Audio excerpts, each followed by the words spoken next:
so my name is Caroline. I grew up in Sydney in this little neighbourhood called Coogee.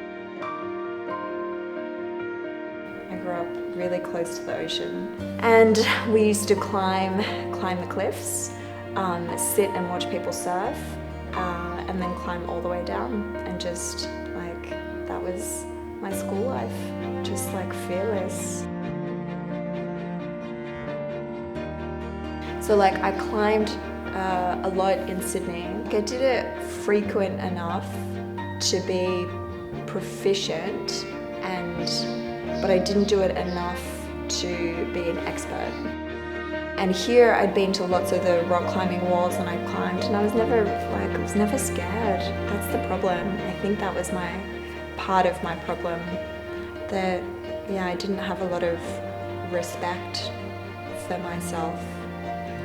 Not like I understand and do now. I remember looking at this dilapidated wall, and they kind of tear into this triangle at the top. I remember climbing it. I remember going to the very top, and I think I went down 1 or 2 pegs, and then the one that I had on my right hand just came off. And when I held it and it came off, then I just plummeted.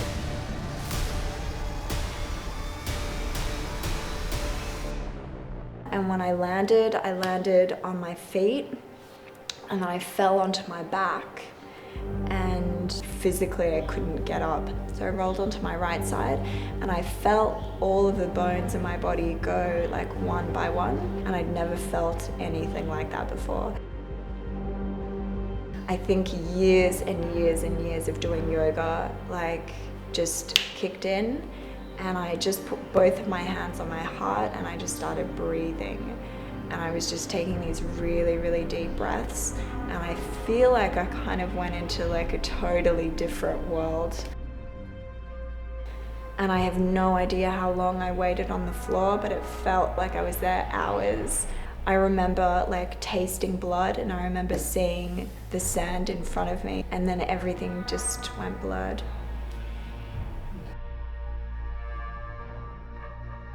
The night that I went into emergency surgery, so the night that I went into hospital, they said if they couldn't fix what had happened, then there was a huge possibility that I was never going to walk again. I just lay there and I stared at the ceiling and I disappeared.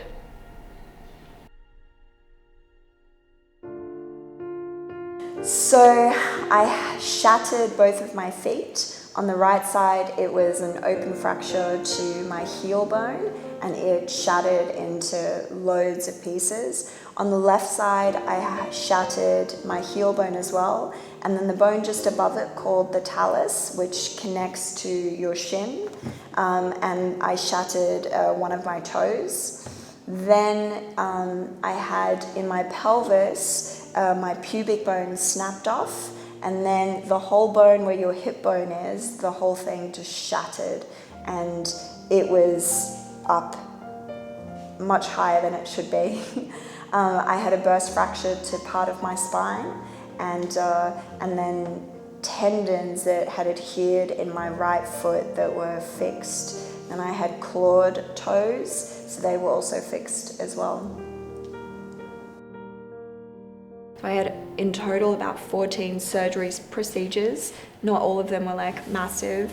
And I had 23 blood transfusions. I think 14 of them were complete, and then the rest were platelets or plasma.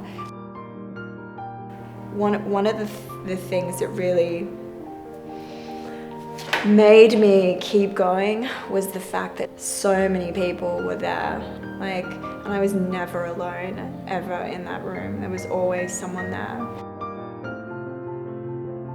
But yeah, I just did everything that I could at the time. I tried some ridiculous things. I went to gong therapy and sound therapy. I think because I was so open to trying lots of different things and meeting lots of different people, I went down lots of different paths when it came to therapies.